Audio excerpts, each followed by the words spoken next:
populismo. E voglio qui dire che spiace che i partiti eredi delle grandi famiglie politiche europee, popolari e socialdemocratici, abbiano in questa legislatura e nella campagna elettorale che inizia deciso di sottomettersi a sovranisti e populisti. La legislatura che finisce ha prodotto 2 governi pessimi di Giuseppe Conte di segno diametralmente opposto, uno marcatamente di destra e uno marcatamente di sinistra. Nella storia della politica contemporanea dei paesi occidentali non è mai successo di avere un Presidente del Consiglio, stesso Presidente del Consiglio, con maggioranze opposte. E anche per il Paese che è campione del trasformismo è una cosa inaudita. Questa legislatura ha avuto 2 punti di crisi.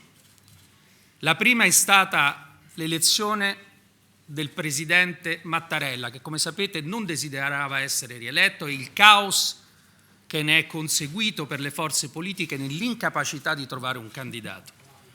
E l'ignominia, perché di ignominia si tratta, della sfiducia a Draghi il 21 luglio. Noi la prima cosa che chiediamo agli italiani è di non dimenticare.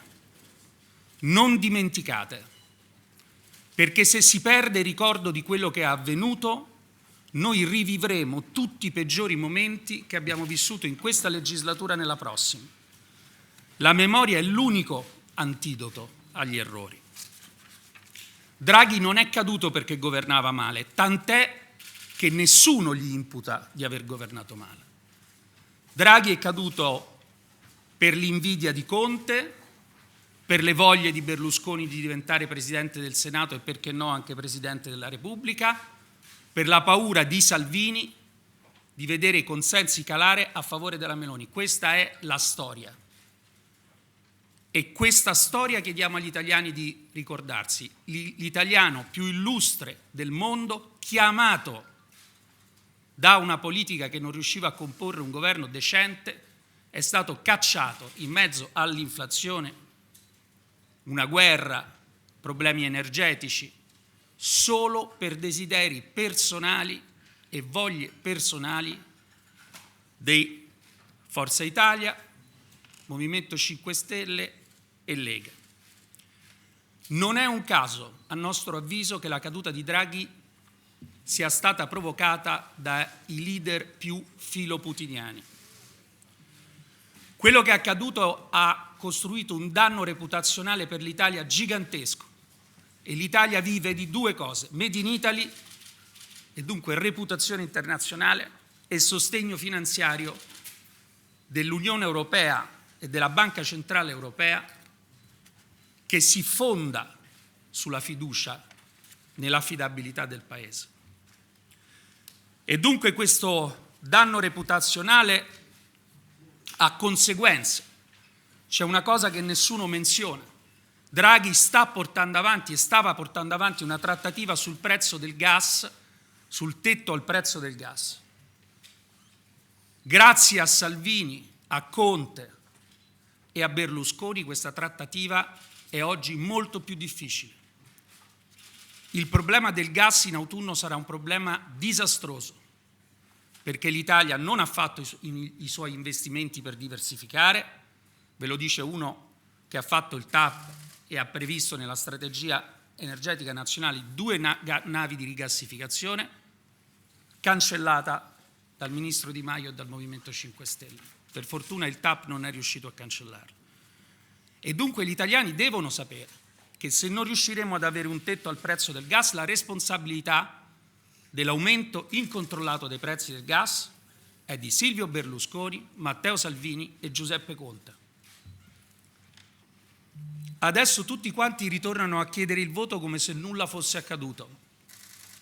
Conte vuole riaprire la scatoletta di tonno dopo aver governato con tutti, in qualsiasi modo, dichiarandosi prima sovranista e populista e poi progressista. Sappiamo bene come è andata a finire la scatoletta di tonno e torna la politica contro. Non vi chiedono un voto per governare, ma vi chiedono un voto per non far vincere gli altri. 30 anni che andiamo avanti così. E in questi 30 anni l'Italia ha declinato più allontanandosi da tutti i grandi paesi europei. Fatemi sottolineare alcuni punti a proposito delle coalizioni di destra e di sinistra. Primo, nessuna delle coalizioni che si presenta alle elezioni sarà in grado di governare il Paese. La destra è divisa su tutto, dal posizionamento internazionale che vede Berlusconi alleato di Letta e del PD in Europa contro Salvini-Meloni, proseguendo con programmi del tutto irrealizzabili e appena abbozzati. Se ve li andate a leggere, il programma della coalizione di destra non dice nulla, ha dei titoli.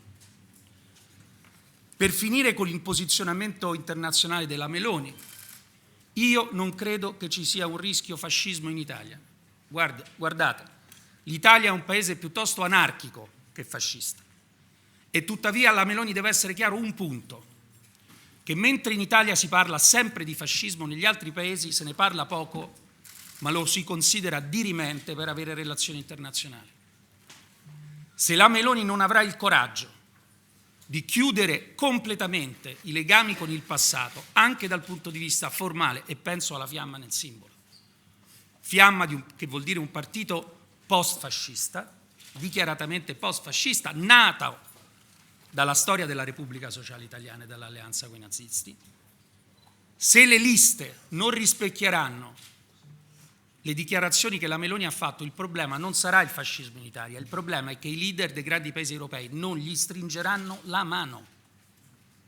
Il problema non è il fascismo, è il disastro finanziario di un paese che negli ultimi 30 anni, a forza di fare cavolate, è finito per essere fortemente dipendente dal sostegno europeo. C'è un altro punto, la classe dirigente.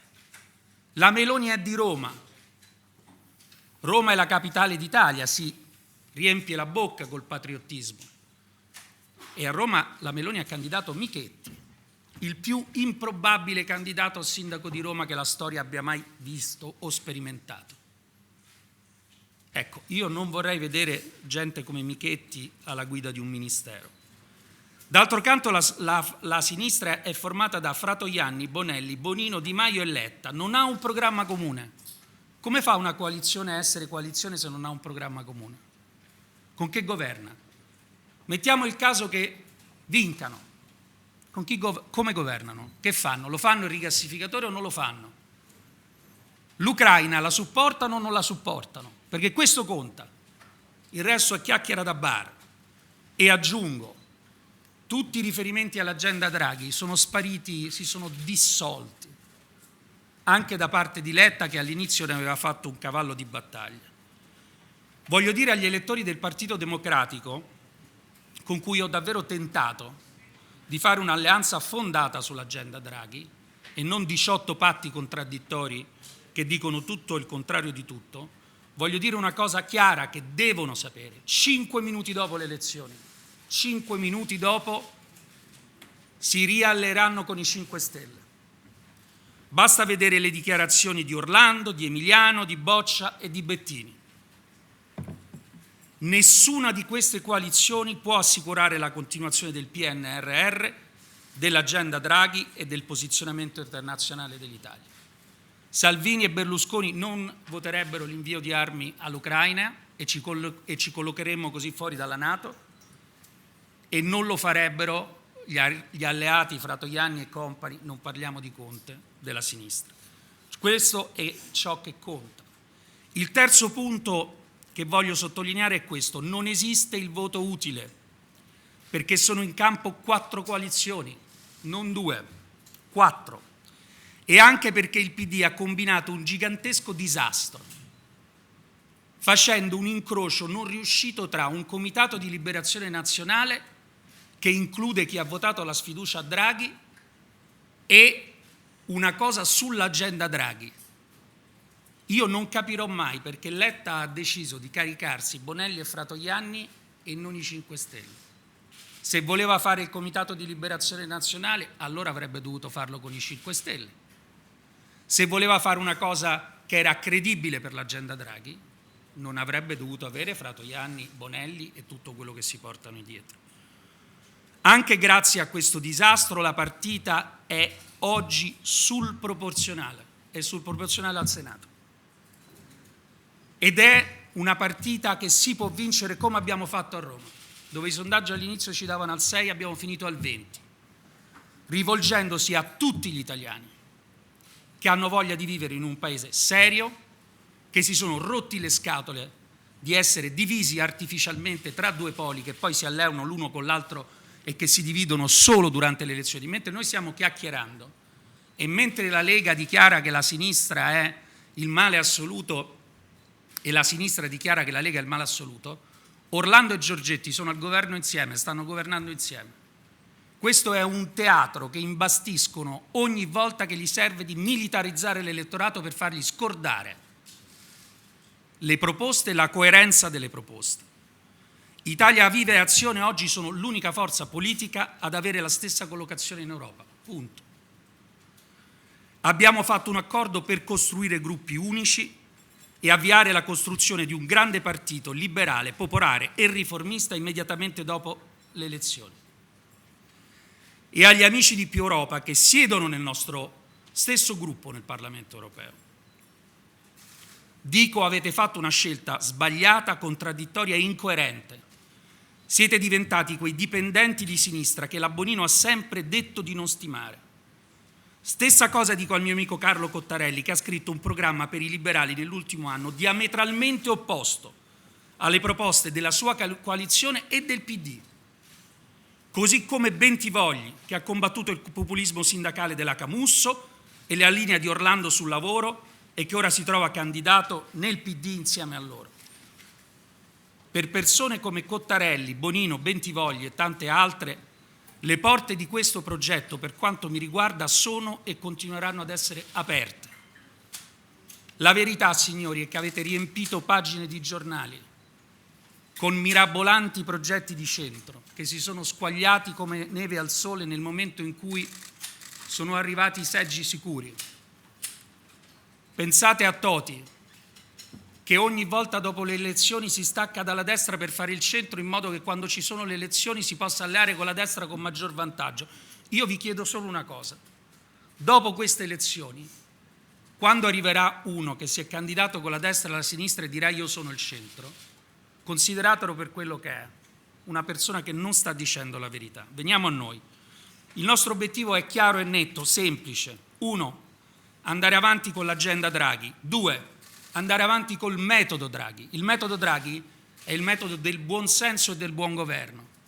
È la capacità di dire dei sì e dei no in modo netto. Draghi è caduto perché non ha fatto un discorso generico, ma ha voluto dire con grande chiarezza le cose che avrebbe fatto e che non avrebbe fatto. E questo i nostri partiti non lo possono accettare, perché fuggono dalla responsabilità della cultura di governo, che è dire la verità sullo stato del Paese e dire dei sì e dei no, fuggono da tutta la vita rispetto a questo. E infine avere possibilmente Draghi come Presidente del Consiglio. Infine il nostro programma è attuare le riforme previste dal PNRR. Chi oggi dice di voler cambiare il PNRR sta dicendo che vuole far saltare il PNRR. E far saltare il PNRR ha conseguenze che vanno oltre il PNRR. Andatevi a vedere come saranno condizionati gli aiuti della BCE rispetto alla possibilità di continuare a sostenere i paesi che hanno uno spread alto solo collegati a processi di riforme che sono di fatto il PNRR stesso. E in mezzo a proposte mirabolanti, assurde, nessuno parla più del PNRR perché è ordinario. Non è diamo più dentiere a tutti, facciamo le tasse al 13%. No, il PNRR è aiutiamo i comuni a implementarlo. Diamogli 2 miliardi di euro per fare la progettazione fuori, perché non hanno dentro le risorse. Diamogli il sostegno per avere un RUP esterno, perché non può essere un dipendente comunale. Questa roba non è eclatante, fa la differenza tra avere gli asili nido e non avere gli asili nido. Noi promettiamo di non promettere flat tax, presidenzialismo, 10.000 euro ai diciottenni, case, dentiere, pensioni anticipate. La proposta della Lega di quota 41 costa 65 miliardi di euro. 65. Gli italiani sanno perfettamente che sono tutte balle. Come disse quello, leggete le mie labbra, sono tutte balle. Basta con i no a tutto, ai rigassificatori, alle infrastrutture, ai termovalorizzatori, ma anche ai campi eolici offshore. Basta con un ambientalismo ideologico che spinge le aziende a trasferirsi nei paesi dove possono inquinare, con il risultato che l'ambiente peggiora e noi perdiamo l'occupazione. I voti del PD al Parlamento europeo sull'abbandono delle motorizzazioni a combustione anche con biocarburanti valgono 100.000 posti di lavoro in meno, senza che nessuno abbia spiegato una soluzione per gestire quelle crisi. Ed è semplicemente ridicolo il PD che dice sì a rigassificatore a patto che si spenga fra 5 anni. Ma che vuol dire? Il rigassificatore si spegnerà quando avremo la possibilità di avere un'energia alternativa.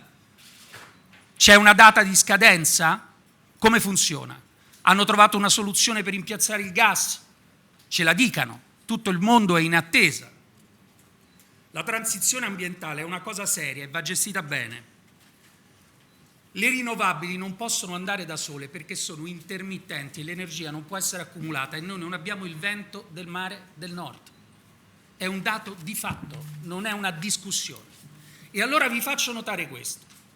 Noi ci siamo impegnati ad arrivare ad emissioni zero nella produzione elettrica, ma per arrivare a emissioni zero non possiamo usare tutte le rinnovabili per la ragione che ho spiegato prima.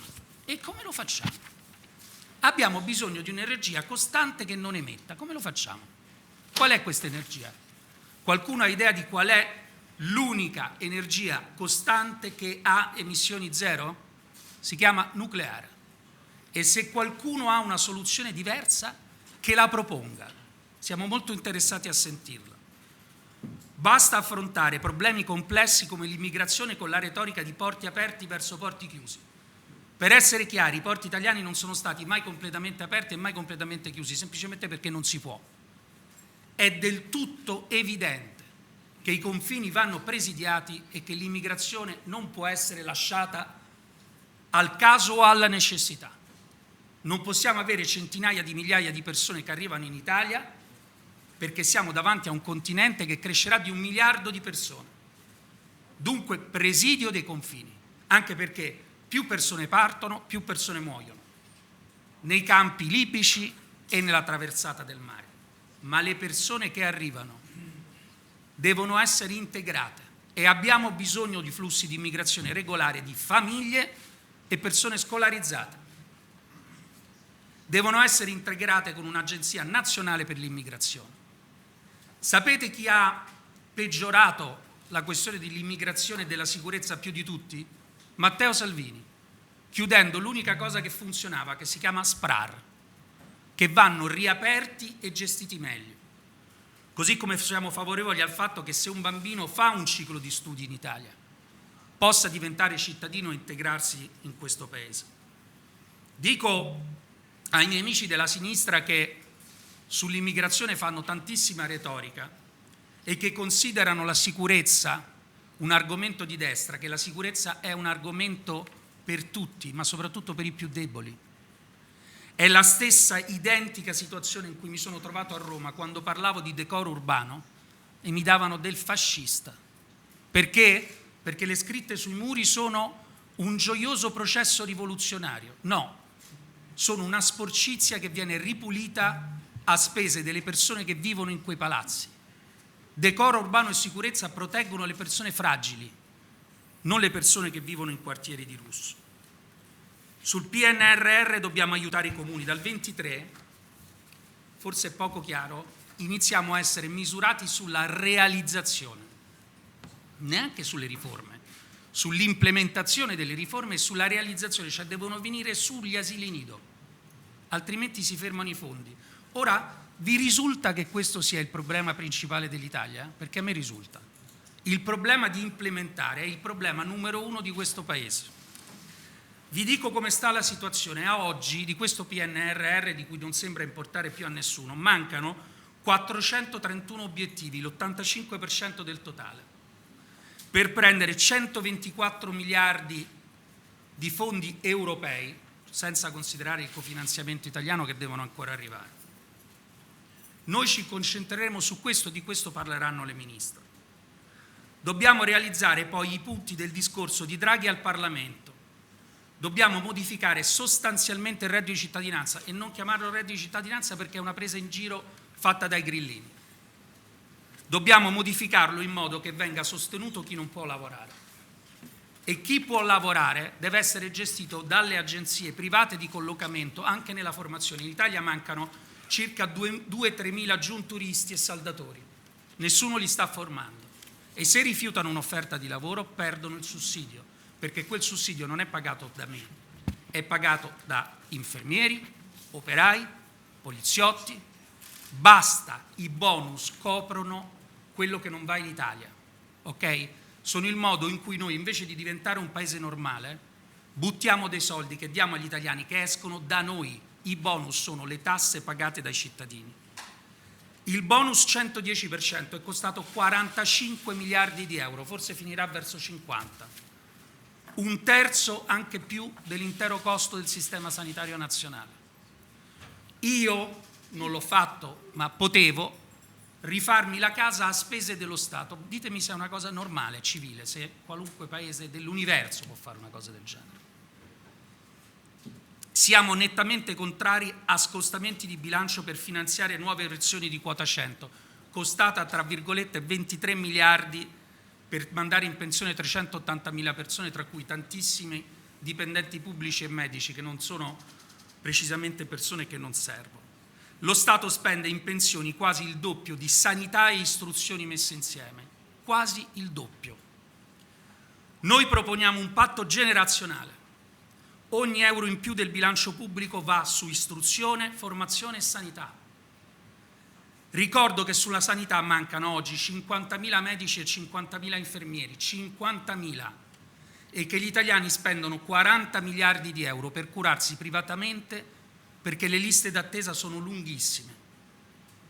La sanità è il pilastro di un welfare di un paese in cui cresce l'aspettativa di vita, ma conseguentemente crescono le malattie croniche. Per quanto riguarda l'istruzione, la situazione è addirittura peggiore.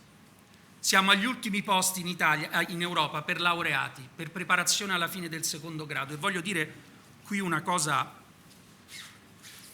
che per me è centrale.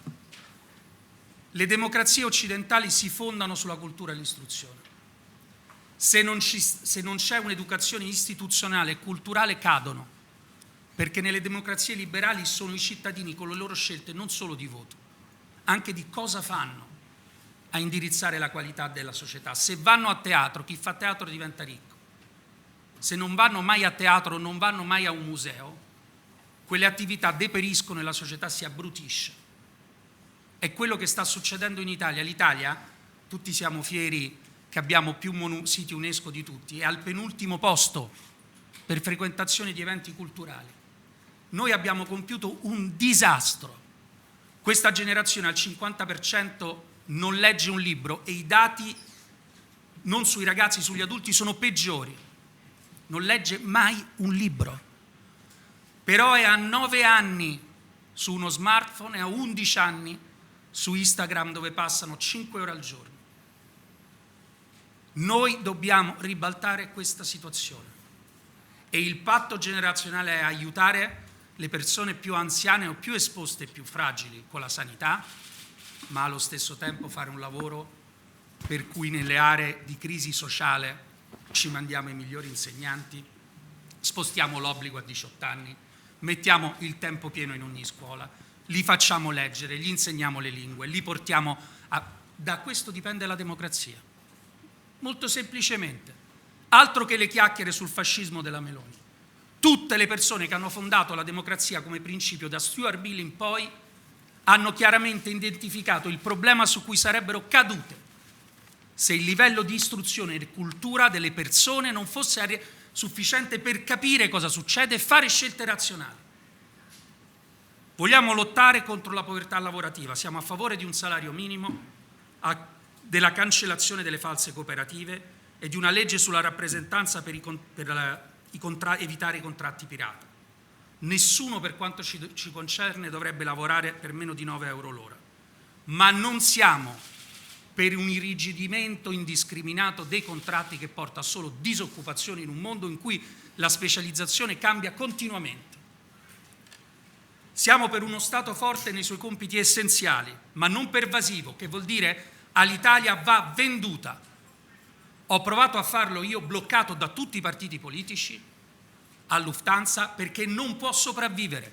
Tutti siamo affezionati all'idea della compagnia di bandiera. Purtroppo la politica l'ha affossata e oggi, senza diventare partner o parte di un grande vettore europeo, è morta e continueremo a metterci i soldi. Ilva va riprivatizzata.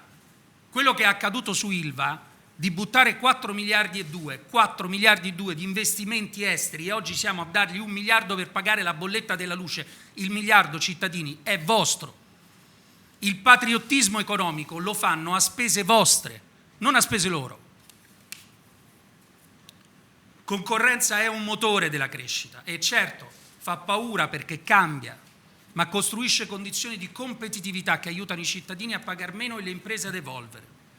Pensate come sarebbe l'offerta ferroviaria senza la competizione e la concorrenza. Ne parlo perché è una cosa su cui ho lavorato. Le tasse vanno diminuite in questo Paese, punto. Non c'è una discussione sull'aumento delle tasse. Solo una persona che non percepisce quanto il Paese sia provato da anni di Covid, dalla guerra, dall'inflazione, può proporre patrimoniali o tasse di successione. Oggi quello che va fatto è diminuire le tasse, a incominciare dai giovani, tagliare l'IRAP come abbiamo fatto massicciamente col governo Renzi, ripristinare Industria 4.0 che, ricordo, ha portato l'Italia ad avere una crescita delle esportazioni, della produzione industriale, della ricerca e innovazione privata superiore alla Germania. Perché? Perché era semplice. E partire sul taglio delle tasse dell'IRPEF dai giovani, perché guadagnano il 30% in meno e se no se ne vanno. Ai giovani non va dato 10.000 euro in mano a 18 anni, ma che proposta è questa? Che senso ha? Gli vanno create le condizioni per la formazione, per lavorare e per essere pagati bene, perché questo è quello che fanno i paesi normali. Come si fa? Dove si trovano i soldi? Ci sono solo 2 strade: la lotta all'evasione fiscale senza quartiere e la spesa pubblica. Voglio dirvi un fatto concreto, perché sennò sono dichiarazioni. Quando arrivai al Mise, la prima cosa che feci al Ministero dello Sviluppo Economico con Enrico Bondi è di rivedere il bilancio del Mise. Trovai circa 15 miliardi di fondi non spesi. Sapete quando Di Maio, dico un nome a caso, fa una conferenza stampa e dice ho stanziato 25 miliardi sul Made in Italy? Sapete cosa succede dopo? Niente. Perché? Perché gli interessa la conferenza stampa. Dopo arriva un comitato che deve gestire e fare i bandi, ma i bandi non riesce a farli. E le imprese, e quando fanno i bandi i tempi sono talmente lunghi che le imprese sono cambiate e anche la tecnologia è cambiata, per cui alla fine nessuno usa niente. Ho cancellato tutta questa roba e ho potuto finanziare Industria 4.0, che era basata sul principio semplice: investi in tecnologia, lo Stato ti aiuta; investi in tecnologia ancora più avanzata, lo Stato ti aiuta ancora di più; fai la formazione ai tuoi lavoratori, ti do un credito d'imposta; fai la ricerca e innovazione, aumenti la ricerca e innovazione, ti aiuto fiscalmente. Ecco, le cose si fanno così, no la flat tax al 13%. Nell'immediato proponiamo una mensilità in più detassata e decontribuita per combattere l'inflazione, finanziata a metà dalle imprese e a metà dallo Stato, con un credito d'imposta del 50% coperto con il maggiore gettito IVA derivante dall'inflazione. Infine, signori, e chiudo, noi ci impegniamo con gli elettori italiani a non candidare a posizioni di governo e di responsabilità nessuna persona che non abbia ampia esperienza amministrativa, gestionale, nel pubblico o nel privato. Basta con Toninelli, Bonafede e Di Maio. Bisogna avere una classe dirigente che, come succedeva a Roma, cresce nella Roma antica, cresce per gradi e quando acquisisce la competenza va a governare. È un principio di buon senso, i romani qualche cosa con questo hanno fatto. Chiudo dicendo di nuovo, il nostro obiettivo è semplice e chiaro: Se gli italiani ci daranno abbastanza voti, chiederemo a Draghi di restare sostenuto da un forte perno liberale e riformista e una larga coalizione che tagli le estreme. È tempo di chiudere il bipopulismo che ha portato l'Italia indietro e soprattutto è tempo di diventare un paese serio e la scelta spetta agli italiani. Non possiamo far nulla noi che condurre questa campagna come abbiamo fatto a Roma, parlando delle cose con serietà e trasparenza. Io ho sempre pensato, io vengo dalle aziende, voi lo sapete, poi ho gestito un ministero e l'impressione che ho avuto gestendo un ministero è che non era vero quello che dicevano, che non si poteva governare il Paese. Io al ministero ho fatto tutto quello che volevo fare. Le uniche due cose che non ho fatto me le ha bocciate la politica, non i burocrati. La vendita di Alitalia e la cessione dell'Ilva. Vi dicono che non è possibile perché non spendono tempo a lavorare dentro i ministeri, a gestirla la burocrazia. È come se un amministratore delegato di un'azienda dicesse: questi sono gli obiettivi, faccio una conferenza stampa e poi me ne vado in giro per l'Italia e nessuno la segue. Ho fatto un partito perché credo al buon governo come essenza della politica. Politica vuol dire arte di governo. E credo in quello che stiamo facendo per una ragione, che ho sempre pensato che noi dovevamo fare la politica a Roma come adesso, come gli italiani in teoria l'avevano sempre chiesta, dicendo le cose come stanno e proponendo le soluzioni che si possono fare, non essendo partigiani, cercando di essere dritti e onesti. E poi sta a loro votarli. Esiste un filosofo francese, lo so che parlare di filosofia è brutto ed è meglio parlare di tortellini, però c'era un filosofo francese che scrisse un trattato bellissimo sulla servitù volontaria, cioè sul perché i cittadini si sottomettono volontariamente quando sono più di coloro che li governano. Ecco, io quello che chiedo ai cittadini italiani è di votare con libertà. Non vi fate dividere in greggi, non vi fate riraccontare storie di rivoluzioni che non avvengono e di tasse che non vengono tagliate. Siate liberi e potenti. Non siate deboli e non vi fate mettere di nuovo in un'ordalia destra contro sinistra, buoni contro cattivi. Siamo un paese unico. Una delle cose che mi dispiace enormemente della fine del governo Draghi è il processo di riappacificazione che stava compiendo nel paese. Questo è quello che faremo e lo faremo con serietà e onore e starà agli italiani.